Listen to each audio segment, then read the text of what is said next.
అందరికీ వందనాలు. Praise the lord.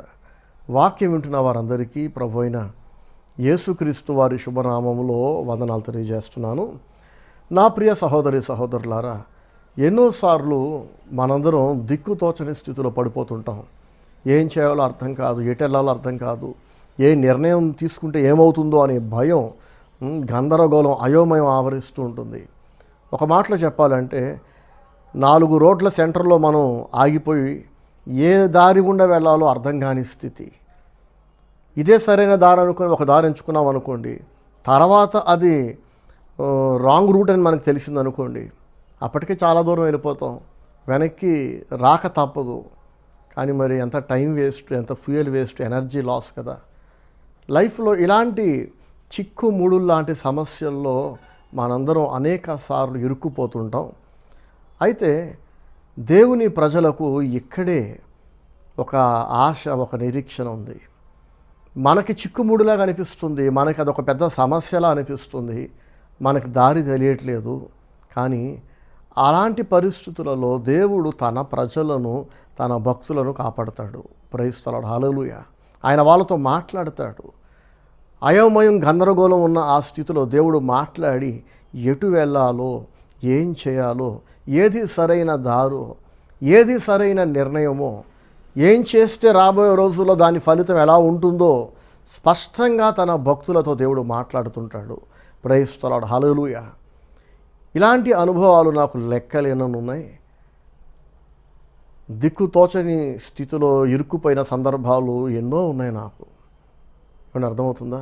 ఏం చేయాలో అర్థం కాదు, ఖాళీగా ఉండలేము, అలాగని ఏం చేయలేని పరిస్థితి.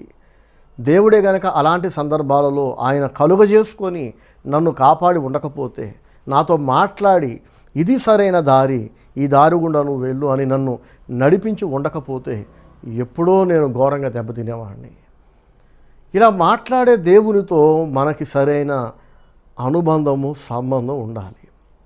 ఈ దేవునితో, జీవము కలిగిన యేసుక్రీస్తుతో ఎవరెవరికి చక్కటి అనుబంధము, సంబంధం ఉంటుందో వాళ్ళందరూ దేవుని స్వరాన్ని వింటారు, దేవుని నడిపింపును పొందుకుంటారు.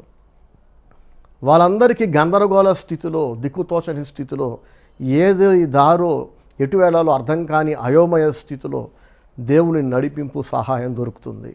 దేవుని వలన ఆదరించబడుతుంటారు. నా ప్రియ సహోదరి సహోదరులారా, ఈ అనుభవాలు మీకున్నాయా? దేవుడు మీతో మాట్లాడుతున్నాడా? మీరు దేవుని చేత నడిపించబడుతున్నారా? చాలామంది నన్ను అడుగుతూ ఉంటారు, బ్రదర్, మేము ప్రార్థన చేస్తుంటే దేవుడు మా ప్రార్థన వినట్లేదండి, మా ప్రార్థనకి దేవుడు జవాబు ఇవ్వట్లేదండి, ఆయన మాతో మాట్లాడట్లేదండి. ఎన్నోసార్లు ఇది దేవుని చిత్తం అనుకొని మేము ఒక పని చేస్తే తర్వాత ఘోరంగా దెబ్బతిన్నాం, మానసికంగా కురింగిపోయే పరిస్థితుల్లో ఇరుక్కుపోయాం. మరి దేవుని చిత్తం, అది నిజంగా దేవుని చిత్తం అయి ఉంటే మాకు నెమ్మది కలిగేది, స్వస్థత కలిగేది, దీవించబడేవాళ్ళం, ఆశీర్వదించబడేవాళ్ళం. కానీ ఏదైతే దేవుని చిత్తమని, ఏదైతే దేవుని స్వరమని, ఏదైతే దేవుని నడిపింపని మేము భావించామో అసలు అది దేవుని చిత్తం కాదని, నడిపించింది దేవుడు కాదని, అది కేవలం మా ఊహ అని, మా తలంపని, మా సొంత ప్రేరేపణని, సైతాను నడిపించాడని దెబ్బతిన్నాక కానీ మాకు అర్థం కాలేదు బ్రదర్ అని చాలామంది నాతో బాధపడుతూ ఉంటారండి.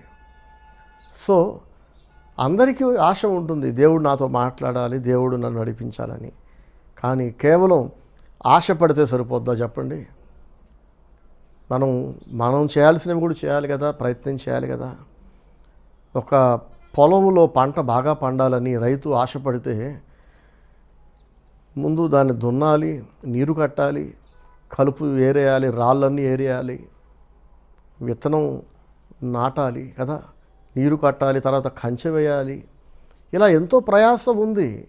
ఒక రైతు తాను చేయాల్సిన తన బాధ్యతలు, తన ధర్మాలు ఏమీ చేయకుండా, దున్నకుండా, విత్తనం వేయకుండా, నీరు కట్టకుండా, కంచె కట్టకుండా, ఏమీ చేయకుండా కేవలం ఆ పొలము ఒడ్డున లేదా చివర నిలబడి మంచి పంట పండితే బాగుండు అని ఆశపడుతూ ఉత్తి గాలి మాటలు మాట్లాడుతున్నాడు అనుకోండి, విత్తనం వేయిందే పంట ఎక్కడ వస్తుంది చెప్పండి కదా.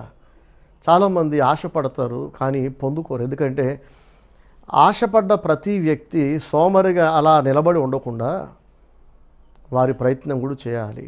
ప్రయత్నం అంటే మనకి తోచిందలా చేయటం కాదు, దేవుడే చెప్పాడు మనం ఏం చేయాలో. అర్థమవుతుందా? ఎవరెవరు ఆశపడతారో, ఆశపడి మౌనంగా ఉండకుండా దేవుడు చెప్పినట్లు విధేయులై ఆయన వాక్యానికి లోబడి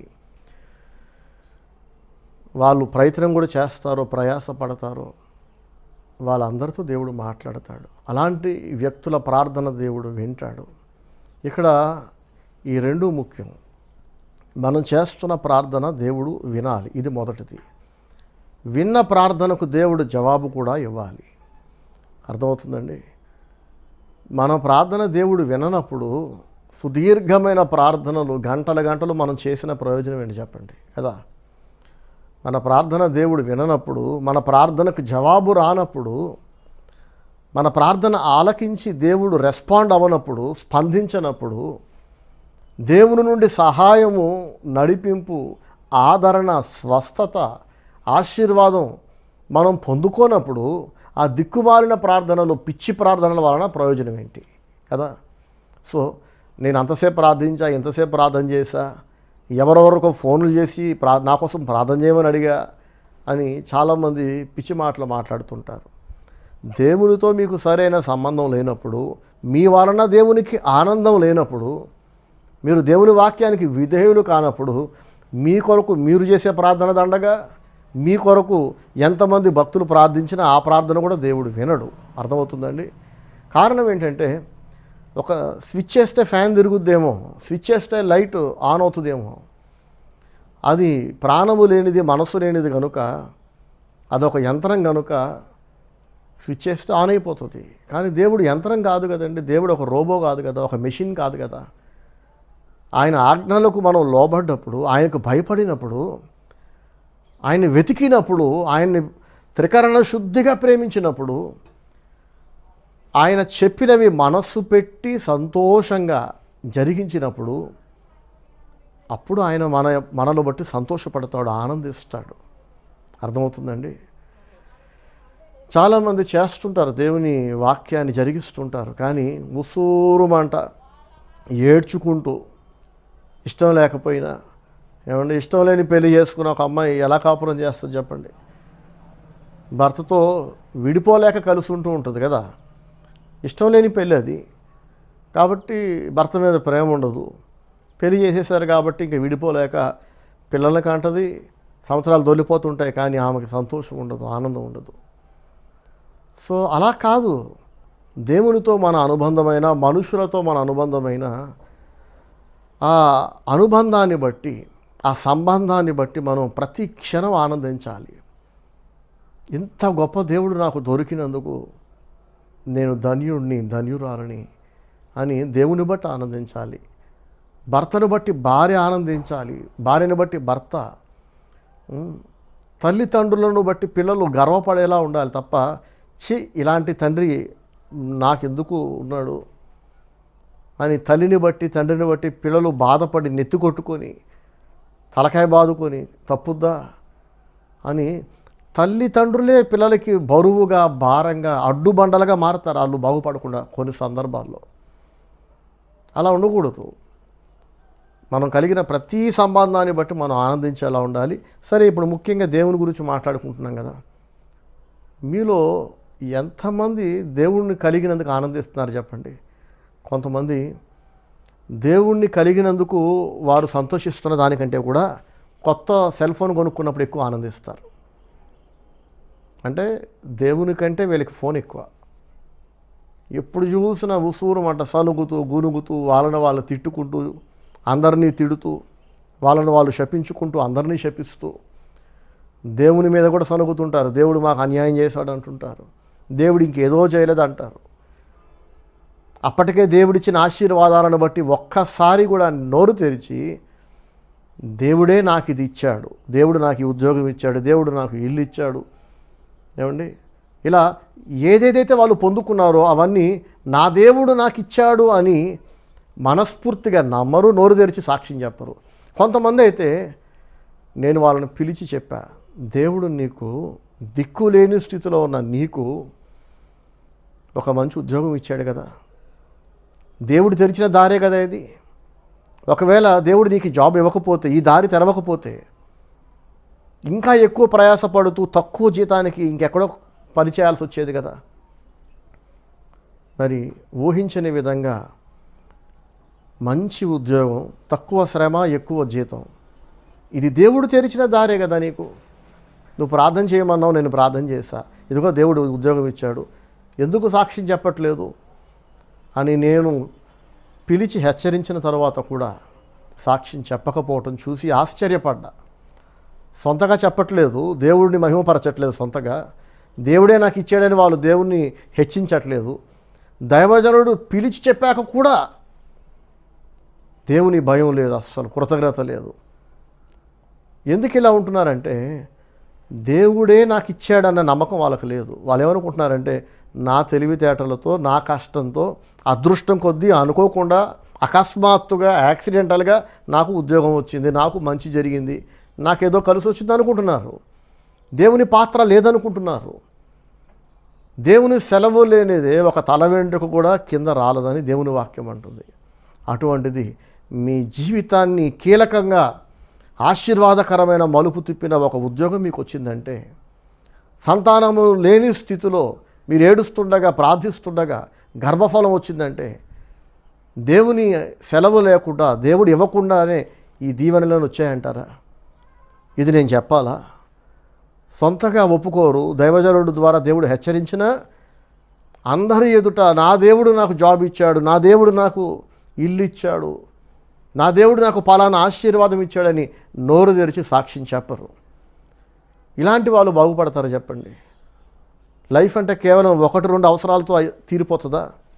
మీరు సాక్ష్యం చెప్పలేదు ఎందుకంటే మనసులో మీరు నమ్మట్లే దేవుడు ఇచ్చాడని, దేవుని హెచ్చించట్లేదు. మంచిది. ఇప్పటి వరకు మీరు పొందుకున్న వాటిని బట్టి దేవుని ఘనపరచట్లేదు. రానున్న రోజులలో దేవుని దయ వలన మాత్రమే, దేవుని ఆశీర్వాదం వలన మాత్రమే, దేవుడు కరుణిస్తేనే మీరు పొందుకునే కొన్ని అవసరాలు, ఆశీర్వాదాలు ఇంకా ఎన్నో ఉంటాయి కదా. బ్రతికినంతకాలం ఉంటాయి, చనిపోయేదాకా ఉంటాయి. మీ రోత బుద్ధిని బట్టి, దేవుని మహిమపరచని మీ నీచమైన స్వభావాన్ని బట్టి, ఈ సాతాను స్వభావాన్ని బట్టి రాబోయే రోజుల్లో, అలాగే ప్రస్తుత కాలంలో మీరు ఏ మేలు పొందుకోరు దేవుని నుండి. చాలామంది నన్ను అడుగుతూ ఉంటారు, మేము ఎంత ప్రార్థన చేసినా, ఎంతమంది చేత ప్రార్థన చేయించుకున్నా, ఎంత ప్రయాసపడ్డా మేము అడిగింది దేవుడు ఇవ్వట్లేదు, మా ప్రార్థనలకు జవాబు లేదు, కారణం ఏంటి బ్రదర్ అని అడుగుతుంటారు. బహుశా ఇది కూడా ఒక కారణమేమో ఆలోచించండి. ఇప్పటికే దేవుని వలన మీరు పొందుకున్న వాటిని బట్టి దేవుని స్తుతించకుండా, దేవుని మహిమపరచకుండా, దేవుడే నాకు ఇచ్చాడని అందరి ఎదుట దేవుని హెచ్చించకుండా, సాక్ష్యం చెప్పకుండా, కేవలం మాటలతో సాక్ష్యం చెప్పేసి ప్రవర్తనతో గీరగా, గర్వంగా, బలుపుగా ప్రవర్తిస్తే కాదండి. సాక్ష్యం అంటే సంఘములో ఎక్కడో ఒక చోట విశ్వాసులు ఎదుట చిలక పలుకుల్లాగా 4 మాటలు చెప్పేసి, బ్రతుకులో మాత్రం గర్వం, అహంకారం, ఏమంటే దేవుడు నాకేం చేయలేదు అన్నట్లుగా ప్రవర్తిస్తే అది సాక్ష్యం కాదు. సాక్ష్యం అంటే మాట మరియు ప్రవర్తన కూడా. దేవుని హెచ్చించడం అంటే కేవలం మాటలతో కాదు, నీ ప్రవర్తన తెలియజేయాలి సమాజానికి, సంఘానికి, నీ వాళ్ళందరికీ, నీ ఇంటి వాళ్ళకి, బంధువులకి. నీ ప్రవర్తనలోనే దేవుని వలన నువ్వు పొందుకున్నావు అనేది అందరూ గుర్తుపట్టగలగాలి. నీ మాటలేమో దేవుని మహిమపరుస్తున్నట్టు ఉన్నాయి, నీ ప్రవర్తన మాత్రం కేర్లెస్గా దేవుడెవరు, దైవజనుడెవరు, దేవుడిచ్చిందేంటి, నేనే నా తెలివితో, నా కష్టంతో, అదృష్టం కొద్దీ తెచ్చుకున్నాను, సంపాదించుకున్నాను అన్నట్లుగా నీ బ్రతుకుంటే, ఒకవేళ నా ప్రియ సహోదరి సహోదరుడా, ఇప్పుడు మాత్రమే కాదు, రానున్న రోజులలో దేవుడు మాత్రమే ఇచ్చే కొన్ని ప్రత్యేకమైన ఆశీర్వాదాలు, ధన్యతలు ఎప్పటికీ నీకు దక్కకుండా దేవుడే అడ్డుపడతాడు. దేవుడే అడ్డుపడ్డాడు అనుకోండి, నువ్వు తలకిందులుగా తపస్సు చేసినా, ఎంతమందితో ప్రార్థన చేయించుకున్నా, అప్పుడు నువ్వు ఏడ్చి ప్రార్థన చేసినా ప్రయోజనం ఉండదు. కాబట్టి ఇప్పటికే మనం పొందుకున్న ప్రతి చిన్న దీవెనను బట్టి మాటలతో మరియు క్రియలతో, మన ప్రవర్తనతో, మన బాడీ లాంగ్వేజ్తో మనలో మనం తగ్గించుకొని దేవుని హెచ్చిస్తూ, దీన దశలో ఉన్నప్పుడు, దిక్కు తోచని స్థితిలో ఉన్నప్పుడు, ఏం చేయాలో పాలుపోని స్థితిలో నా దేవుడు నన్ను దర్శించాడు, నా ప్రార్థన విన్నాడు, ఇప్పుడు నేను నెమ్మది కలిగి ఉన్నానంటే, ఇప్పుడు కడుపు నిండా తింటున్నానంటే, నా దేహంలో ఇప్పుడు స్వస్థత ఉందంటే, నేను అడిగింది దేవుడు నాకు ఇచ్చాడని మాటలతో క్రియలతో మనం దేవుని హెచ్చించాలి, దేవుని మహిమపరచాలి. అలాగే మీ బాధలో పాస్టర్ గారికి ఫోన్ చేసి నా కోసం ప్రార్థన చేయండి బ్రదర్ అని, కొందరు స్వస్థత, కొందరు పెళ్ళి, కొందరు ఉద్యోగం, మీ అవసరం ఏదైతే అది నాకు చెప్పి ప్రార్థన చేయమన్నారు. మీకు నెమ్మది అయిపోయింది, దేవుడు మీరు అడిగింది ఇచ్చాడు. పాస్టర్ గారు ప్రార్థన చేశాడు, దేవుడు అడిగింది ఇచ్చాడు. ఆ తర్వాత దైవజనుడి పట్ల కొందరు గర్వంగా ప్రవర్తిస్తుంటారండి. అసలు పాస్టర్ ఎవరో తెలియనట్టు, మీరు చేసింది ఏంటి అన్నట్టు ప్రవర్తిస్తుంటారు. తర్వాత చావు దెబ్బ తింటూ ఉంటారు. అప్పుడు మళ్ళీ అవే సిగ్గులేని ముఖాలతో మళ్ళీ నాకు ఫోన్ చేస్తుంటారు, నా దగ్గరకు వస్తుంటారు. జరిగిన సంఘటన ఒకటి మీతో పంచుకుంటా. 2 ఏళ్ల క్రితం కోవిడ్ ఇన్ఫెక్షన్ చాలా తీవ్రంగా ప్రపంచం అంతా ఎంతోమందిని బలుగొంది కదండి కోవిడ్ వైరస్. ఆ స్టేజ్లో దేవుడు నన్ను, నా కుటుంబాన్ని, పరిచర్యలో నాకు సహకారులుగా ఉన్న వాళ్ళందరూ కోవిడ్ బారిన పడకుండా దేవుడు కాపాడాడు. అంటే మేమేమి బయట తిరగట్లేదా, షాపింగ్కి వెళ్ళట్లేదా, అన్ని పనులు చేయక తప్పదు కదా, ఆపలేం కదా. కొన్ని సందర్భాల్లో మాస్క్ లేకుండా కోవిడ్ పేషెంట్స్ దగ్గరికి వెళ్ళి ప్రార్థన చేయాల్సిన పరిస్థితి వచ్చింది.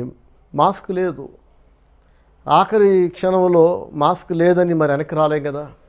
దేవుడు కాపాడాడు. ఇన్ఫెక్షన్ నాకు రాలేదు, నా పిల్లలకి, నా భార్యకి, పరిచర్యలు నాకు సహకరిస్తున్న వాళ్ళు అందరూ కష్టపడితేనే బ్రతికి అంత పేదవాళ్ళు, మధ్యతరగతి, దిగువ మధ్యతరగతి, ఎగువ మధ్యతరగతి అంతా ఇలాంటి వాళ్ళే. మహాధనవంతులు ఎవరు లేరు. ఒక్కరికి కూడా కోవిడ్ రాలేదు, దేవుడు కాపాడాడు. ప్రైజ్ ది లార్డ్, హల్లెలూయా. ఇదే పరిచర్యకు చెందిన కొందరు వాళ్ళు చెప్పుకుంటుంటారు, స్టీవెన్ బ్రదర్ మా పాస్టర్ గారు ప్రతి నెల దశంభాగం వేస్తుంటారు, కానీ వాళ్ళకి నాకు ఎలాంటి సంబంధం ఉండదు. ప్రతి నెల అకౌంట్లో టైత్ వేస్తారు అంతే. ఆ సంబంధం తప్ప ఇక నాకు వాళ్ళకి ఎలాంటి సంబంధం ఉండదు. వాళ్ళు వాళ్ళ కుటుంబాలతో సపరేట్గా దూరంగా బ్రతుకుతుంటారు. ఈ పరిచర్యలోని, దేవుని సేవలోని బరువు బాధ్యతలను సొంతం చేసుకోరు. అసలు ఏం జరుగుతుందో తెలుసుకునే ప్రయత్నం చేయరు. మాకు ఎందుకండి, మీ పని ఏదో మీరు చేసుకుంటున్నారు, చేసుకోండి, ఇగో టైట్ చేసేసాం కదా, నెల అవ్వగానే జీతం మాకు రాగానే మీ అకౌంట్లో పడేసాం కదా, ఇంకా మాతో మీకేం పని, మీతో మాకేం పని అని అన్నట్టుగా దూరంగా బ్రతుకుతుంటారు. అలాంటి ఎంతోమంది కోవిడ్ బారిన పడ్డారు. మీకేమనిపిస్తుంది? ఎవరెవరైతే నాతో పాటు దేవుని సేవలో బాధ్యతలు స్వీకరించి నన్ను సొంతం చేసుకుని, నా ద్వారా దేవుడు చేస్తున్న పనిని సొంతం చేసుకొని, ఎల్లప్పుడూ నాతో కాంటాక్ట్లో ఉంటూ, టచ్లో ఉంటూ, నన్ను ప్రేమిస్తూ, దేవుని సేవను ప్రేమిస్తున్న వాళ్ళందరేమో చిన్న ఇన్ఫెక్షన్ రాకుండా దేవుడు కాపాడాడు. కానీ ఇదే పరిచర్య అని నాకు దశమ భాగం మాత్రమే ఇస్తూ డబ్బు ఇచ్చేస్తున్నారు, కానీ వాళ్ళకి నాకు డబ్బు తప్ప ఇంక వేరే సంబంధం లేదా? ఏమండి, దైవజనుడికి విశ్వాసికి మధ్య పరస్పర ప్రేమ, అభిమానం, గౌరవ మర్యాదలు, రాకపోకలు, పలకరింపులు, ప్రేమ, ఆప్యాయతలు ఇవేం ఉండవా? ఇంకా ఎన్నోసార్లు నేనే తగ్గి, సరే నమ్మకంగా ప్రతి నెల టైట్ చేస్తున్నారు కదా, వాళ్ళకి ప్రేమ లేకపోయినా నాకున్న ప్రేమను బట్టి నేను ఫోన్ చేస్తే బలుపుగా మాట్లాడే వాళ్ళు, గీరగా, ఎందుకు చేశానా అన్నట్టు, పెట్టేయచ్చు కదా అన్నట్టు. చిరాకు వచ్చిన తర్వాత నేను కూడా చేయడం మానేసా. ఇలా ఎంతకాలం ఉంటుందో ఉండని, ఏదో ఒకరోజు ఈ సంబంధం కూడా, ఈ ఆర్థిక సంబంధం తప్ప ఇంకేమీ లేదు కదా, ఆ మాత్రం మరి ఎందుకు వేస్తున్నారో అర్థం కాదు. ఇంత ప్రేమ లేనప్పుడు, నేనంటే ప్రేమ లేదు, గౌరవం లేదు, మర్యాద లేదు, పలకరింపులు ఉండవు, ప్రేమ ఆప్యాయతలు ఉండవు. అలాంటప్పుడు ఆ దిక్కుమాలిన ఆర్థిక సంబంధం మాత్రం ఎందుకు చెప్పండి? టైత్ మాత్రం ఎందుకు ఇక్కడ వేయాలి? అది కూడా వాళ్ళ నెత్తిని కొట్టుకొని సావచ్చు కదా. ఎక్కడికైనా చచ్చిపోవచ్చు కదా, వెళ్ళి నాశనం అయిపోవచ్చు కదా. నా ప్రాణం తినటం ఎందుకు, నా బుర్ర తినటం ఎందుకు చెప్పండి. నేను ప్రేమ, ఆప్యాయత, అనురాగము, పరస్పర గౌరవ మర్యాదలు లేనప్పుడు ఎవరితోనూ మాట్లాడను, ఎవరి ఫోను లిఫ్ట్ చేయను, ఎవరింటికి వెళ్ళను, ఎవరిని నా ఇంటికి రానివ్వను. ప్రేమ చాలా కీలకం, దేవునికి మనకైనా, ఇద్దరు వ్యక్తుల మధ్య అయినా. కానీ ఎందుకు కొంతమంది దరిద్రులనే అనాలి వాళ్ళని, శాపగ్రస్తులు, దౌర్భాగ్యులు. ప్రేమ ఉండదు కానీ కలిసి ఉండడానికి ఇష్టపడతారు. పలకరింపులు ఉండవు, రాకపోకలు ఉండవు. ఒకలాంటి నిరసన వ్యక్తం చేస్తుంటారు. ఏంటో వాళ్ళ బాధ ఏంటో తెలియదు. నేరుగా చెప్పరు, అడిగినా చెప్పరా, ఏమీ లేదు బ్రదర్ అంటారు. ఏమీ లేనప్పుడు సంతోషంగా కలిసి ఉండొచ్చు కదా. ఒక విరోధిలాగా, ఒక శత్రువులాగా, పరాయి వ్యక్తిలాగా, అసలు నేను ఎవరో తెలియనట్లు ప్రవర్తిస్తుంటారు. ఒరేయ్, నీకు అంత నిరసన ఉన్నప్పుడు, నీకు అంత ఏడుపున్నప్పుడు, నీకు అంత ఇష్టము లేనప్పుడు, ఒక శత్రువుతో ప్రవర్తిస్తున్నట్లు మీ పాస్టర్ గారితో ప్రవర్తిస్తున్నప్పుడు వెళ్ళిపోవచ్చు కదా ఇక్కడి నుంచి. ఎందుకు ఆ దశం భాగం మాత్రం ఎందుకు వేస్తున్నావు ఇక్కడికంటే అది వేయటం మారరు. సో ఇట్లాంటి ఒక బ్రదర్, ఒక అతను మధ్యరాత్రి కాల్ చేశాడు. బ్రదర్, నాకు చాలా ఆరోగ్యం బాగోలేదు, ప్రాణం పోతున్నట్టు ఉంది, చచ్చిపోవాలని ఉంది బ్రదర్ అని ఫోన్లో ఏడవటం ప్రారంభించాడు. వీడే కదా, ఈ దరిద్రుడే కదా, నిన్నటిదాకా మర్యాద లేకుండా గేరగా, బలుపుగా, బయటోళ్ళలాగా, నేనెవరో తెలియనట్టు టైతు మాత్రం వేస్తూ, ఎలాంటి గౌరవ మర్యాదలు, ప్రేమలు, ఆప్యాయతలు లేకుండా ప్రవర్తించింది. నేరుగా ముఖం మీద అడిగాడు అనుకో, నా మనసులో నా బాధలను బట్టి ఇలా ఉన్నానని అతి తెలివితేటలు ప్రదర్శించేవాడు. అర్థమవుతుందా? మీరంటే ప్రేమ లేక, రెస్పెక్ట్ లేక కాదు బ్రదర్. నా లైఫ్లో నా బాధలను బట్టి, నా ఒంట్లో ఉన్న జబ్బులను బట్టి నేను దూరంగా ఉంటున్నా, నాకే 100 సమస్యలు ఉన్నాయి, అంతే తప్ప కావాలని కాదు అని ఎదవ తెలివితేటలు, పిచ్చి తెలివితేటలు అన్నీ చూపించేవాడు. నా దగ్గర నడుస్తుందండి వంకర వేషాలు. దేవుడు చూస్తూ ఊరుకుంటాడా? దేవుని దగ్గర నడుస్తాయా? నేను దేవుని సేవకుడిని కదా, దేవుడు నా కొరకు రోషపడడా? ప్రాణం మీదకి వచ్చేసరికి, ప్రాణం పోయేంత తీవ్రంగా కోవిడ్ వ్యాధో ఇంకేదో వ్యాధి శరీరాన్ని పిప్పు చేసేసరికి అప్పుడు వస్తుందండి మర్యాద. మధ్యరాత్రి ఫోన్ చేసి ఏడ్చుకుంటూ, నా కోసం ప్రార్థన చేయండి బ్రదర్, నేను చచ్చిపోయేలా ఉన్నా, సస్తే సావరా దరిద్రుడు, నీలాంటి వాడు బతుకుంటే ప్రయోజనం ఏంటి అనాలనిపిస్తుంది. కానీ దేవుని ప్రేమ, సర్లే వీడికి ఎలాగో సొంతగా ప్రేమ లేదు, మర్యాద లేదు, కనీసం చచ్చే స్థితి, ఇప్పుడు ప్రాణం పోద్దనే భయంతో చేశాడు కదా, ఇప్పుడైనా ప్రేమగా మాట్లాడుతున్నాడు, కనీసం ఇకనైనా మారతాడేమో అని చెప్పి ఫోన్లో ప్రార్థన చేసి, ధైర్యం చెప్పి, ఆదరించి, నా చేతనైనంత మంచి సలహాలు ఇచ్చి ఫోన్ పెట్టేసినాక తెల్లవారుజామున లేదా ఆ మరుసటి రోజు ఎలా ఉందో, రాత్రి అంత దయనీయమైన స్థితిలో కాల్ చేశారు కదా, ఇప్పుడు ఎలా ఉన్నారో అని నేను ఎదురు చూస్తుంటాను. వాళ్ళ దగ్గర నుంచి మళ్ళీ రెస్పాన్స్ ఉండదు. నేనే కాల్ చేస్తే మళ్ళీ కుక్క తోక వంకర అన్నట్టుగా, బాగున్నానండి, చాలా బాగున్నా, నాకేం తక్కువ, సూపర్, గేర మాటలు, బలుపు మాటలు.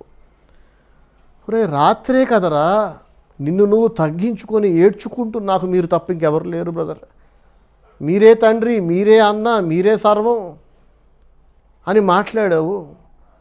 ఎప్పుడు ఊపిరి అందక, ఏ మందు పని చేయక, ఇక ఈ రాత్రే నా లైఫ్లో ఆఖరేమో అనుకున్నప్పుడేమో మర్యాద, ప్రేమ, తగ్గింపు అన్నీ ఉన్నాయి. కాస్త నెమ్మదైంది, తెల్లారింది అంతే. ఒకరోజు కూడా గడవలా, సగం రోజు కూడా గడవలా. మరి రిలీఫ్ వచ్చినప్పుడు చెప్పాలి కదా, థ్యాంక్స్ బ్రదర్, రాత్రి ప్రార్థన చేశారు, ఇప్పుడు దేవుడు నాకు నెమ్మది ఇచ్చారని చెప్పాలి కదా. వాడికి కష్టం వస్తేనే కాల్ చేస్తాడు, రిలీఫ్ దొరికాక చెప్పడం. మళ్ళీ నేను ఫోన్ చేస్తే ఎందుకు చేశాను అన్నట్లుగా, చెప్పండి బ్రదర్, ప్రైజ్ లాడండి, ప్రైజ్ లాడ్, చెప్పండి. ఇట్లాంటి వాడు బాగుపడతాడా? మళ్ళీ కొన్ని రోజులకి రెండవసారి, మూడవసారి, అంతకంటే ఎక్కువ తీవ్రతతో కోవిడ్ వైరసో ఇంకేదో వ్యాధి, ఇంకేదో జబ్బు వచ్చినప్పుడు మళ్ళీ ఫోన్ చేసి సిగ్గు శరం లేని ఆ స్వరంతో, బ్రదర్ నాకు ఇంకెవరు ఉన్నారండి మీరు తప్ప. ఇట్లాంటి ఒక నీచుడు విశ్వాసి అని పిలిపించుకునే అర్హత ఉందండి వీడికి. విశ్వాసి అనే మాట ఇంకా పెద్ద మాట అండి. మనిషిగా పుట్టిన ప్రతివాడు ఏమండి, మనిషి పోలికలతో ఒక మనిషికి పుట్టినవాడు ఎవడైనా మినిమం మేనర్స్ ఉంటాయి కదా, మర్యాదలు ఉంటాయి ఏమండి, మినిమం వాల్యూస్ ఉంటాయి. ఒక వీధి కుక్కకి విలువలు ఉండవు, బురదలో దొరలే ఒక పందికి విలువలు ఉండవు. వీడు ఒక పంది కాదు కదా ఏమంటే, ఒక వీధి కుక్క కాదు కదా, మనిషే కదా, దేవుని బిడ్డనని చెప్పుకుంటున్నాడు కదా, నా దగ్గరే కదా బాప్తిసం పొందింది, ప్రతి నెల నాకే కదా దశంభాగం కూడా ఇస్తున్నాడు. కానీ ఏమి లేవు వీడి దగ్గర అంటే ప్రేమ లేదు, మర్యాద లేదు. ఎందుకు లేదు ప్రేమ మర్యాద అంటే ఇంకేదో ఉంది నా వల్ల వీడికి అసంతృప్తి.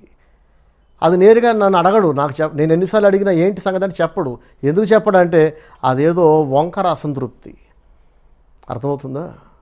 న్యాయమైన అసంతృప్తి అనుకోండి, అడిగేవాడు ఖచ్చితంగా. ఇన్ని వంకర వేషాలు వేసేవాడు అడగకుండా ఉంటాడో చెప్పండి? మీరు పాస్టర్ గారు అయ్యండి, అలా చేయొచ్చు ఇలా చేయొచ్చు అని అడిగేసేవాడు. వాక్యానికి వ్యతిరేకంగా వాడు కోరికలు, వాడి బ్రతుకు, వాడి ఆశలు ఏవో ఉండి ఉంటాయి. గతంలో ఎప్పుడో ఏదో అడుగుంటాడు, నేను దాన్ని కాదని చెప్పుంటాను తప్పని. కయ్యూరులాగా ముఖం మార్చుకొని మర్యాద లేకుండా. సో ఇలా బాగోలేనప్పుడల్లా విచిత్రం ఏంటంటే ఊర్లో ఎవరికి లేని జబ్బులని ఈడిగా ఉంటాయి, ఎక్కడెక్కడో పేరు తెలియని జబ్బులు. ఏమండి, మన పరిచర్యలో దేవుని సేవలో ఎంతో ప్రేమగా మర్యాదగా నాతో ఉంటూ నాకు సహకరిస్తున్న వాళ్ళకి, నాకు, నా కుటుంబానికి ఎవ్వరికి రాని ఎంత రోగాలు, జబ్బులు, దరిద్రాలు మొత్తం వాడి దేహంలో వెతుక్కుంటూ వచ్చి మరీ కూర్చుంటాయి. అన్నం తింటున్న దానికంటే కూడా ఎక్కువగా మనోడు ట్యాబ్లెట్లే మింగుతుంటాడు. అయినా సిగ్గు లేదు, అయినా మారు మనసు లేదు, అయినా పశ్చాత్తాపం లేదు. ప్రాణం మీదకి వచ్చినప్పుడు తగ్గింపు, అప్పుడు మర్యాద, అప్పుడే నా ఫోన్ రింగ్ అవుద్ది.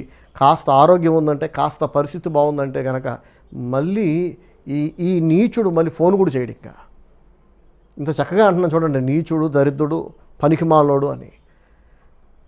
ఏమన్నా అర్థమవుతుందా? ప్రేమ లేనప్పుడు, మర్యాద లేనప్పుడు, గౌరవం లేనప్పుడు ఆ కానుకలు మాత్రం ఎందుకు? నీకు అసలు దైవజనుడన్న రెస్పెక్ట్ లేనప్పుడు నీ డబ్బుని నీ నెత్తును కొట్టుకో. డబ్బు ముఖ్యమా, ప్రేమ ముఖ్యమా చెప్పండి? ప్రతి నెల దశమభాగం వేస్తున్నాడు, కానీ దేవుని ఆశీర్వాదం అతని ఒంటి మీద లేదు, ఇంటి మీద లేదు, దేవుని కాపుదల లేదు, దేవుని సంరక్షణ లేదు. ఏమన్నా అర్థమవుతుందా? సో నా ప్రియ సహోదరి సహోదరులారా, ఇలాంటి ఎంతోమంది బ్రతుకుండగానే వారి శరీరాలు కులిపోవటం నేను చూస్తున్నాను. చనిపోయిన తర్వాత భూస్థాపన చేశాక, మట్టిలో కలిసిపోయాక రోజు కొంత, వారానికి కొంత, నెలకు కొంత మనిషి శరీరం కులిపోతుంది కదా. కొంతమంది బ్రతుకుండగానే వారి ఆరోగ్యాలు క్షీణించి ఒక్కొక్కసారి ఒక్కొక్క అవయవం కుళ్ళిపోతూ, అవి చచ్చిపోతూ, అవి పనికి రాకుండా, ఏమండి, ఎన్నో రకాల మందులు, ఎంతోమంది డాక్టర్లు ఊర్లు మారుస్తుంటారు, డాక్టర్లు మారుస్తుంటారు, హాస్పిటల్లో మారుస్తుంటారు. ఎందుకు ఇంత పచ్చిగా చెప్తున్నానంటే, ఇంతసేపు నేను చెప్పాను కదా ఒక వ్యక్తి గురించి, అలాంటి కేవలం ఒక వ్యక్తే కాదండి, కొంతమంది ఉన్నారు. కొంతమంది అలాంటి వాళ్ళు విని బాధపడ్డా పర్వాలేదు, వెళ్ళిపోయినా పర్వాలేదు, మారు మనసు పొందితే మంచిదే. మిగతా ఇంకెవరైనా ఏమంటే విని నేర్చుకుంటారని ఇంత పచ్చిగా ఉన్నట్టు చెప్తున్నా. మేము దశభాగం ఇచ్చేస్తున్నాం, కానుకలు ఇచ్చేస్తున్నాం, దేవుడు ఆశీర్వదించేస్తాడులే అని మిమ్మల్ని మీరు మోసం చేసుకోకండి. బుద్ధి మారినప్పుడు, వాక్యానుసారంగా మీ స్వభావాన్ని మార్చుకున్నప్పుడు, మీ బ్రతుకు మార్చుకున్నప్పుడు, కనీస వాక్యపు విలువలు మీకు లేనప్పుడు, దేవుని భయం లేనప్పుడు, దైవజనుడు అంటే గౌరవం మర్యాద లేనప్పుడు, మీకోసం మీరు ప్రార్థన చేసుకున్నా ఆ ప్రార్థన ఫలించదు, ఎంతమంది ప్రార్థించినా ఫలించదు. మీరు ఎన్ని వేలు లక్షల కోట్లు కుమ్మరించిన దేవుని సేవకుడని ఆ కానుకలు మిమ్మల్ని కాపాడలేవు. సో ఎందుకు నా ప్రార్థన దేవుడు వినట్లేదు, దేవుడు నన్ను ఎందుకు నడిపించట్లేదు, నాకు ఎందుకు జవాబు రావట్లేదు అని బాధపడే వాళ్ళందరూ వినండి. వాక్యానుసారంగా మీ బుద్ధిని మార్చుకుంటున్నారా? మనం బ్రతికినంతకాలం చివరి శ్వాస వరకు మన బుద్ధి మార్చుకుంటూనే ఉండాలి, మారు మనసు పొందుతూనే ఉండాలి. మొన్నటి కంటే నిన్నటి కంటే ఈరోజు కంటే రేపు, ఏ రోజుకు ఆ రోజు మరింత మెరుగైన వ్యక్తులంగా వాక్యానుసారంగా మనల్ని మనం మార్చుకొని తీరాలి. ఏమైనా అర్థమవుతుందా? సో చాలామంది ప్రార్థనకి జవాబు రావట్లేదు, దేవుడు మాతో మాట్లాడట్లేదు, దేవుని ఆశీర్వాదం మా మీద లేదు అని ఎవరెవరైతే మొత్తుకుంటూ ఉన్నారో, సనుగుతూ గునుగుతూ అసంతృప్తున్నారో, అలాంటి వాళ్ళందరూ ఇంతసేపు నేను చెప్పాను చూసారా, మారు మనస్సు లేని వాళ్ళే. చాలామంది బైబిల్ చదవరు, ప్రార్థన చేయరు. తెలియక కాదు, తెలిసే బైబిల్ చదవరు, తెలిసే ప్రార్థన చేయరు. కొంతమంది ఇంతకు ఒక వ్యక్తి గురించి చెప్పా, ఆడేమో గంటల బైబిల్ చదువుతాడు. ప్రయోజనం ఏంటండి? ఒకడేమో బైబిల్ చదవనందుకు జరిగించడు, వీడేమో బైబిల్ చదివి కూడా జరిగించడు. ఇది ఎలా ఉందంటే, డాక్టర్ దగ్గరికి పేషెంట్లు అందరూ వస్తారు, డాక్టర్ అందరికీ ట్యాబ్లెట్లు ఇస్తాడు. ఒకడేమో డాక్టర్ రాసిన మందులు కొనుక్కోడు, అసలు కొనలేదు కాబట్టి ఆడు వేసుకోడు. ఇంకొకడు ఉన్నాడు, వీడన్నీ కొంటాడు మెడికల్ షాపులను బతికించడానికి, కానీ వేసుకోడు. ఏం తేడా చెప్పండి ఇద్దరికి? వాడేం కొనుక్కోడు కాబట్టి వేసుకోడు, అందుకే వాడి జబ్బు నయం కాదు. వీడేం కొంటాడు కానీ వేసుకోడు కాబట్టి వీడికి జబ్బు నయం కాదు. వీళ్ళిద్దరు మళ్ళీ డాక్టర్ దగ్గరికి వచ్చి, డాక్టర్ ఎందుకు డాక్టర్ నా జబ్బులు నయం కావట్లేదు, మీరు మంచి డాక్టరేనా అంటాడు మళ్ళీ. సో ఇలాంటి ఎంతోమంది దేవుని దగ్గరకు వస్తారు, దేవుని సేవకుడి దగ్గరకు వస్తారు. మాకు నెమ్మది లేదంటారు, మాకు స్వస్థత లేదంటారు, మాకు కాపుదల లేదంటారు. ఎవరికి ఆమె యాక్సిడెంట్లన్నీ ఇలాకే అవుతుంటాయి, ఎవరికి జరిగిన ప్రమాదాలన్నీ ఇలాకే జరుగుతుంటాయి. మేము మనుషులం కాదా, మేము బతకట్లేదా, మాకెందుకు ప్రమాదాలు జరగట్లేదు, మాకెందుకు జబ్బులు రావట్లా, మాకెందుకు రోగాలు రావట్లా, ఏమంటే మేమెందుకు సంతోషంగా ఉంటున్నాం? ఒకడు గురి చూడకయే వదిలిన బాణం వచ్చి ఆహాబుకి దిగకూడని చోట దిగింది, గుండెల్లో దిగింది చూసారా? సరిగ్గా అలాగా దారిన పోయే ప్రతి వైరస్, ప్రతి జబ్బు, ప్రతి రోగం వెతుక్కుంటూ వచ్చి మీ దగ్గరికి వస్తుందంటే కళ్ళు తెరవండి, ఆలోచించండి. దేవుని కాపుదల మీకు ఉందా లేదా? దేవుని ఆశీర్వాదం మీకు ఉందా లేదా? సరే, దావీదు ఎప్పుడు దేవునికి మొరపెట్టినా ప్రార్థించినా దేవుడు జవాబిచ్చేవాడట. కానీ సౌలు ఎన్నిసార్లు ప్రార్థించినా దేవుడు మాట్లాడలేదు, ప్రత్యుత్తరం ఇవ్వలేదట. దీని గురించి నెక్స్ట్ వచ్చే ఆదివారం రోజున వివరంగా మీకు వాక్యం చెప్తాను. మెట్టుకు ఇప్పుడైతే ఈ వాక్యం ముగించే ముందు మరొకసారి మీకు జ్ఞాపకం చేస్తున్నా, దేవునితో మన అనుబంధమైన, మనుషులతో మన అనుబంధమైన ప్రేమ, ఆప్యాయత, అనురాగం, గౌరవ మర్యాదల పైన ఆధారపడి ఉండాలండి. ప్రేమ లేని భార్యాభర్తల బంధమైన, అన్నదమ్ముల బంధమైన, ఏమండి దాన్ని బంధమే అనరు. దానికంటే విడిపోవడమే మంచిది కదా. ప్రేమ లేనప్పుడు, పరస్పర గౌరవం లేనప్పుడు అది కలుస్తున్నట్టు కాదు. ఇద్దరు అన్నదమ్ములు ఒకరి పట్ల ఒకరికి ప్రేమ ఆప్యాయత లేనప్పుడు అక్కడ గొడవలు జరుగుతుంటాయి, ఘర్షణలు జరుగుతుంటాయి, ఆయాసం ఉంటుంది, పగ ఉంటుంది, ఒకరినొకరు చంపుకోవాలన్నంత కోపాలు ఉంటుంటాయి. విడిపోతే అందరూ నవ్వుకుంటారేమో అని చెప్పి ఇద్దరు ఒకచోట కలుసున్న అన్నదమ్ములైనా, భార్యాభర్తలైనా, ఎవరైనా సరే. అలాగే చివరికి దేవుని పట్ల మీకు ప్రేమ లేకుండా నెల మీరు దశంభాగం తీసిన, దేవుడు చేసిన మేలును బట్టి అందరి ఎదుట నా దేవుడు నాకు ఇది ఇచ్చాడు, నా దేవుని వలన నేను పొందుకున్నాను, నా దేవుడు నన్ను ఆశీర్వదించాడు, దేవుడు దీవించకపోతే నా బ్రతికి ఇలా ఉండేది కాదు అని మీరు సగర్వంగా, సంతోషంగా గొంతెత్తి అందరి ఎదుట దేవుని మహిమపరచలేకపోతే, నా ప్రియ సహోదరి సహోదరుడా, ఇప్పుడు నువ్వు ప్రార్థనకి జవాబులు పొందుకోవట్లేదు కదా, రానున్న రోజులలో కూడా దేవుడు నీ ప్రార్థన వినడు, నీకు జవాబు ఇవ్వడు, దేవుని ఆశీర్వాదం నీ మీద ఉండదు. ఇక ఏదైతే ఇంతకాలం నువ్వు పొందుకున్నావో అది కూడా ఊడిపోతుంది ఖచ్చితంగా. దేవుడు ఇచ్చాడు కానీ నువ్వు ఇచ్చాడని ఒప్పుకోవట్లేదు కదా, మాటలతో ఒప్పుకోవట్లేదు, ప్రవర్తనతో ఒప్పుకోవట్లే, గీరగా బలుపుగా ప్రవర్తిస్తున్నావు అనుకో, కొత్త ఆశీర్వాదాల సంగతి తర్వాత మాట్లాడుకుందాం. దేవుడు ఇచ్చినా కూడా పీకేస్తాడు, జాగ్రత్త. సౌలుకు దేవుడు సింహాసనం ఇచ్చాడు, దేవుడే సౌలు సింహాసనాన్ని లాగేశాడు కూడా, తెలుసా విషయం మీకు? సంసోనికి దేవుడే బలం ఇచ్చాడు, వాడు దేవుని పట్ల కృతజ్ఞత కలిగి లేకుండా లోకాశలతో బతుకుతుంటే దేవుడే ఆ బలాన్ని తీసేసి విరోధుల చేతికి అప్పగించేశాడు. ఇజ్రాయేలీలకు దేవుడే కానాను ప్రాంతాన్ని ఇచ్చాడు, భూభాగాన్ని ఇచ్చాడు.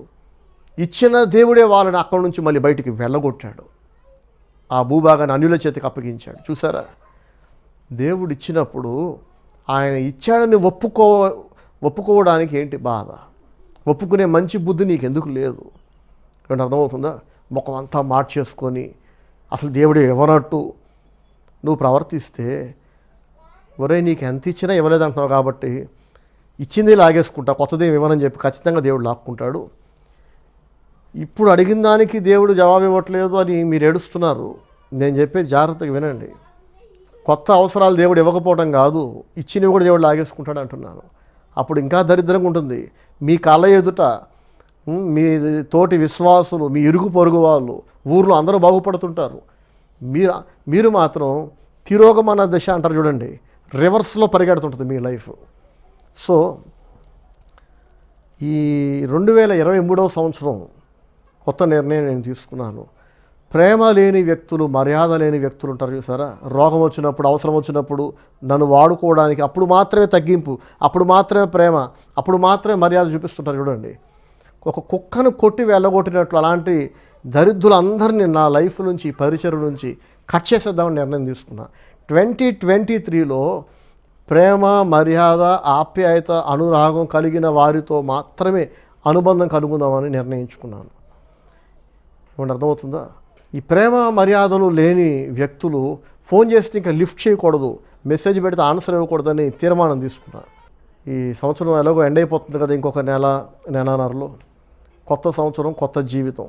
ఎందుకంటే ఎన్నేళ్ళైనా మారు మనసు లేకుండా, పశ్చాత్తాపం లేకుండా, దేవుని భయం ముఖ్యంగా ఇది లేకుండా, దేవుడు చూస్తున్నాడు, దేవుడు లెక్క అడుగుతాడు, దేవుడు తంతాడు, ఇలాగే ఉండి నేను చచ్చిపోతే నరకపు మంటలలో దేవుడు నన్ను తగలేస్తాడు యుగయుగాల పాటు అని భయమున్న వాడెవడు ఇలా ప్రవర్తించడండి. ఏమంటే అర్థమవుతుందా? అవసరం వచ్చినప్పుడు మాత్రమే ప్రార్థన, ఏమంటే అవసరం వచ్చినప్పుడు, కష్టం వచ్చినప్పుడు, రోగం వచ్చినప్పుడు మాత్రమే తగ్గింపు, వినయం, మర్యాద. మిగతా సందర్భాల్లో అసలు ఎవరో తెలియనట్లు, ఒక విరోధితో ప్రవర్తించినట్లు. నాతో కావచ్చు, ఎవరితో అయినా. నాతోనే ఇలా ఉన్నారంటే ఇంకా మరి బయట వాళ్ళతో ఇంకెంత అధ్వానంగా ఉంటున్నారు కదా. సో ఇట్లాంటి నీచులందరూ చాలా హ్యాపీగా మేము ఉన్నప్పుడు ఫోన్ చేసి ఏడుస్తూ ఉంటారు, బ్రదర్ అది లేదండి, ఇది లేదండి అని. సరే, బాధ వస్తే ఏడుపు వస్తుంది, కానీ బతుకంతా జబ్బులు, దరిద్రాలు, ఏమండి ప్రమాదాలు. ఇంక మీ నుంచి ఫోన్ వస్తే ఇదేనే ఇంకా నాకు, ఇంకా మేము హ్యాపీగా ఉండొద్దా? ఇంకా ఎవ్వడికి లేని దరిద్రాలన్నీ వెతుక్కుంటూ వచ్చి నీకు తగులుతున్నాయి. ఇలాగే నీ కళ్ళ ముందు అందరూ వర్ధిల్లుతుంటే, పచ్చగా ఉంటే, నువ్వు మాత్రం ఏడ్చుకుంటూ, సనుగుతూ, గూనుగుతూ, ఉసూరుమంట. ఎందుకో దేవుడు దాన్నే దర్శించట్లా, నా ప్రార్థనే దేవుడినట్లా, నేను ఆశపడిందే నాకు దొరకట్లేదు, ఎంత కష్టపడ్డా ఫలితం దక్కట్లేదు, నా కళ్ళ ముందు అందరూ పైకి వెళ్ళిపోతున్నారు, అందరూ బాగుపడిపోతున్నారని ఎంత బాధపడ్డా, ఎంత ఏడ్చినా ప్రయోజనం లేదు. దేవుడు నీ ప్రార్థన వినాలంటే, నీతో మాట్లాడాలంటే, నిన్ను నడిపించాలంటే, శ్రేష్టమైన ఆశీర్వాదాలు నీకు ఆయన ఇవ్వాలంటే నీ బుద్ధి మారాలి, నీ బ్రతుకు మారాలి, నీ ఆలోచన విధానం మారాలి, వాక్యానుసారంగా మారాలి. ప్రతిరోజు దేవుని నడిపింపు నేను పొందుకుంటున్నా. దిక్కుతోచని స్థితిలో, అయోమయ స్థితిలో, ఏం చేయాలో అర్థం కానంత బాధాకరమైన సందర్భాలలో దేవుడు కలుగ చేసుకొని, ఆయన చెయ్యి చాపి నన్ను పట్టుకొని లేపి నుంచోబెట్టి, బాధపడద్దని చెప్పి ఆయన సరైన దారి చూపించటం, సహాయం చేయటం, ఆదుకోవటం, కాపాడటం, దీవించటం. ఇదేదో ఒకరోజు జరిగేది కాదు, ప్రతిరోజు నాకు అనుభవం. ఇటువంటి ఆశీర్వాదకరమైన అనుభవాలు మీరందరూ పొందుకోవాలని నేను ఆశపడుతున్నా. దేవునితో సరైన సంబంధం కలిగి ఉండండి. మనం దేవునితో మాట్లాడాలి, దేవుడు కూడా మనతో తిరిగి మాట్లాడాలి, ఆయన జవాబు ఇవ్వాలి. మీరు ఒక ఫోన్ కొన్నారండి, అందులో సిమ్ వేయకుండా అది ఎలా పనిచేస్తుంది చెప్పండి కదా. సరే, సిమ్ వేశారు, ఆ సిమ్ యాక్టివేషన్ అయ్యి ఉండాలి కదా, అన్నీ వేసినాక దాంట్లో ఛార్జింగ్ ఉండాలి. సో ఇలా ఒక ఫోన్ పని చేయాలంటేనే చాలా రిక్వైర్మెంట్స్ ఉంటాయి కదా. మరి జీవము కలిగిన దేవుడు ఆయన మన ప్రార్థన వినాలంటే, మన ప్రార్థన విని తిరిగి జవాబు ఇవ్వాలంటే మనం ఇంకెంత జాగ్రత్తగా ఉండాలి, ఇంకెంత భయపడాలి కదా. కాబట్టి దేవునితో సరి చేసుకోండి. ఒక దేవుని సేవకునితోనే కాదు, సాటి మనుషులు ఎవరితో కూడా అమర్యాదగా, అనాలోచితంగా, బలుపుగా, గీరగా, గర్వంగా ప్రవర్తించకూడదు. దేవుడు చూస్తూ ఊరుకోడు. మీకు కాస్త ఆరోగ్యం బాగుంది అంతే, ఆ మాత్రానికి కళ్ళు ఎత్తుకెక్కుతాయా? కాస్త చేతిలో డబ్బులు ఉన్నాయి ఈరోజు, ఆ మాత్రానికే బలుపుగా ప్రవర్తిస్తారా? పరిస్థితులన్నీ కాస్త బాగున్నాయి, కడుపు నిండా తింటున్నారు, నోటి నిండా నవ్వు ఉంది, ఆ మాత్రానికి అసలు ఎవరితో మాట్లాడుతున్నారు, మీ స్థాయి ఏంటి, మీ గతం ఏంటి, ఏమండి మీ బ్రతుకెంత, మీ విలువ ఎంత అసలు సమాజంలో అనేవన్నీ మర్చిపోయి పూర్తిగా కళ్ళు నెత్తికెక్కినట్టు ప్రవర్తిస్తే జీవితం అంటే కేవలం 2-3 రోజులే కాదు కదా. కొన్ని అవసరాలు తీరగానే ఇంక నాకు మనుషులతో పని లేదు, దేవునితో పని లేదు అన్నట్టు మనం ప్రవర్తిస్తే మునుపటి కంటే పెద్ద విషాదం, పెద్ద సమస్య, పెద్ద అవసరం, పెద్ద కష్టం, పెద్ద జబ్బు ఇంకేదో వచ్చి మీద పడుతుంది ఖచ్చితంగా. సో అప్పుడు దేవుడు వినడు కదా, అప్పుడు దేవుడు నవ్వుతాడంట, మనుషులు కూడా నవ్వుతారు అప్పుడు. అర్థమవుతుందా? సో ఇంతకుముందు మొదటిసారి ఆశ్చర్యపడ్డా, ఈ బ్రదర్ ప్రతిసారి అవసరానికి కాల్ చేస్తున్నాడు, కష్టంలో ఉన్నప్పుడు వీడి దగ్గర మర్యాద ఉంటుంది, వాడు ఏడ్చుకుంటూ ఫోన్ చేసినప్పుడు మర్యాదగా మాట్లాడుతున్నాడు. ఎప్పుడైనా ఎలా ఉన్నారని కనుక్కోవడానికి నేను ఫోన్ చేసినప్పుడేమో ఆ మాటలలో మర్యాద లోపిస్తుంది, బలుపు గేరగా మాట్లాడుతున్నాడు. అసలు ఇలాంటి దరిద్రుడికి నేను ఎందుకు ఫోన్ చేయాలని చెప్పి చేయటం మానేసా. ఇంక వాడు ఎప్పుడు చేస్తాడంటే మళ్ళీ చచ్చే పరిస్థితిలోనే చేస్తాడు. సరే అప్పుడే చేయని, అప్పుడే మర్యాద ప్రేమ ఉంటాయి. మామూలుగా అయితే అలా కష్టకాలంలో మాత్రమే ప్రేమతో మర్యాదగా ఫోన్ చేసే వ్యక్తులతో మాట్లాడకూడదు. కానీ నాకున్న అతి మంచితనం, తగ్గింపు, ప్రతిరోజు వాక్యం ధ్యానిస్తుంటాం, దేవుని సన్నిధిలో మోకరించి ప్రార్థిస్తుంటాం కదా. దేవుని వాక్యం, దేవుని సన్నిధి నాలో అవసరానికి మించిన తగ్గింపు కలుగు చేసింది. అయితే ఈ 2023 సంవత్సరంలో ఒక తీర్మానం తీసుకున్న కొత్త సంవత్సరం కొరకు, ఎవరెవరైతే వాళ్ళ కష్టకాలంలో మాత్రమే కాల్ చేసి అప్పుడు మాత్రమే ప్రేమ, అప్పుడు మాత్రమే మర్యాద, అప్పుడు మాత్రమే నేను గుర్తొస్తుంటాను చూడండి, అట్లాంటి దరిద్రులను ఇక ఎంకరేజ్ చేయకూడదు. ఏమండి వింటున్నారా? ఆరోగ్యం బాగున్నప్పుడు, పరిస్థితులన్నీ బాగున్నప్పుడు కూడా పాస్టర్ గారికి ఫోన్ చేసి దేవుని సేవలో సహకరించాలి. అనుబంధం అంటే కేవలం జీతం అందగానే దశమ భాగం అకౌంట్లో పడేయటమే మాత్రమే కాదు, ఇలా పారేసే వాళ్ళని దూరం పెట్టేయాలని నిర్ణయం తీసుకున్నా. అక్కర్లేదు, అలాంటి వాళ్ళు అక్కర్లేదు. పులిసిన పిండి కొంచెం ఉన్న ముద్దంతా పులిసిపోతుంది అంటారు చూసారా, అలాంటి ఒకరిద్దరు వ్యక్తుల వలన మనసు పాడవుతుంటుంది. వాళ్ళు దూరంగా ఉంటున్నప్పుడు, వాళ్ళు మానసికంగా దూరంగా ఉంటున్నప్పుడు, వాళ్ళకి ప్రేమ ఆప్యాయత లేనప్పుడు ఆ డబ్బు మాత్రం ఎందుకు కదా.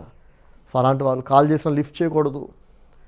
ఎంత ప్రమాదంలో ఉన్నా, ఎంత కష్టంలో ఉన్నా, ఒకవేళ వాళ్ళ సంతోషంలోనే ఉన్నా, ఇక అసలు వాళ్ళొద్దు, వాళ్ళ బాధ వద్దు, వాళ్ళ సంతోషం వద్దు, వాళ్ళ కానుకలు వద్దు. ఒక అందమైన ప్రపంచాన్ని దేవుడు నాకు ఇచ్చాడు. అద్భుతమైన వ్యక్తులను, కుటుంబాలను ఈ పరిచయలో దేవుడు ఎంతోమందిని ఇచ్చాడు. నా విలువ తెలిసిన వాళ్ళు, నన్ను ప్రేమించేవాళ్ళు, ఏమండి మాట్లాడినప్పుడు మర్యాదగా మాట్లాడేవాళ్ళు, పరస్పర గౌరవ మర్యాదలు కలిగిన ఎన్నో కుటుంబాలు, ఎందరో వ్యక్తులు. చాలు, ఇలాంటి వాళ్ళు చాలా అనిపించింది. నా ప్రియ సహోదరి సహోదరులారా, దేవునికి భయపడండి, దేవుని ప్రేమించండి, దేవుని వెతకండి. ఇప్పటికే మీరు పొందుకున్న ఆశీర్వాదాలను బట్టి మీ గొంతెత్తి దేవుని మహిమపరచండి. మాటలతో, ప్రవర్తనతో మనుషులందరి ఎదుట, సంఘం ఎదుట, సమాజం ఎదుట దేవుని మూలంగా ఇది నేను పొందుకున్నాను అని మీరు ఒప్పుకోండి. లేదా పొందుకున్న కూడా పోగొట్టుకుంటారు, కొత్త వేళ ఇక దేవుడు ఇవ్వడు. ఇంకా ప్రభు మనందరికీ సహాయం చేయనుగాక. God bless you all. Praise the Lord. Amen. నెమ్మది లేకుండా